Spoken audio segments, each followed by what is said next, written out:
ഇലാഹ ഇല്ലല്ലാഹ് ചൊല്ല ദിക്ർ പതിവായിട്ട് ഞങ്ങൾ ചെന്നോണ്ടിക്കണം. എപ്പ എന്താവിടും ഞങ്ങളെ നാവ് മൂർച്ചയാവിടും. ഞങ്ങളെ നാവിടെ എന്താവിടും നല്ല മൂർച്ചയാവിടും. ഈ മൂർച്ചയായ ആ നാവ് കൊണ്ടിട്ട് മരിക്കുന്ന ടൈമിലോ ലാ ഇലാഹ ഇല്ലല്ലാഹ് ചൊല്ലുക യാതൊരു കഷ്ടവുമില്ല. പക്ഷെ ഞങ്ങളെ നാവിടെ ഞങ്ങൾ എങ്ങനെ മൂർച്ചയാക്കണോ?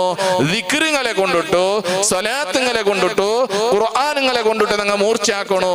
ഒരു കത്തി അതിനെ ഏതൊക്കെ യൂസ് ആക്കണ അതൊക്കെ യൂസ് ആക്കിയപ്പോ മാത്രം അത് മൂർച്ചയിക്കട്. ഒരു കത്തി ഇറച്ചി കൊത്ത മറ കൊത്ത അതേ കത്തി എടുത്തോണ്ട് പോയിട്ട് കല്ല് കൊത്തിയെങ്കില് ഇരുമ്പ് കൊത്തിയെങ്കില് ആ കത്തി ബഡ്ഡായി പോണ്ടില്ലേ? അതേപോലെ ഞങ്ങളെ നാവിടെ അള്ളാഹു സുബ്ഹാനഹു വ തആല ഞങ്ങൾക്ക് തന്നത് അള്ളാഹുടെ സ്മരിക്കുകയായിട്ട് നല്ല പലക്കത്തുകയായിട്ട് ഇൽമുകയായിട്ട് സ്വലാത്തുകയായിട്ട് അത് വിട്ടിട്ട് ഞങ്ങ ഗീബത്തുക നമീമത്തുക ഹസദുക ഒറ്റകിച്ചുക ബെടക്ക് പലക്കത്തുക വേണ്ടാത്തരത്തുക ഞങ്ങൾ യൂസാക്കി പോയെങ്കില് ഞങ്ങളെ നാവ് എന്തായി പോണ്ടോ? ബഡ്ഡായി പോണ്ടോ. ഈ ബഡ്ഡായി പോയ നാവ് അവന് എത്ര വലിയ ഹാജി ആയെങ്കിലും എത്ര വലിയ ഖാദി ആയെങ്കിലും ലാസ്റ്റ് മരിക്കുന്ന ടൈമിൽ അവനക്ക് ലാ ഇലാഹ ഇല്ലല്ലാഹ് ചൊല്ലുക സാധ്യയില്ല.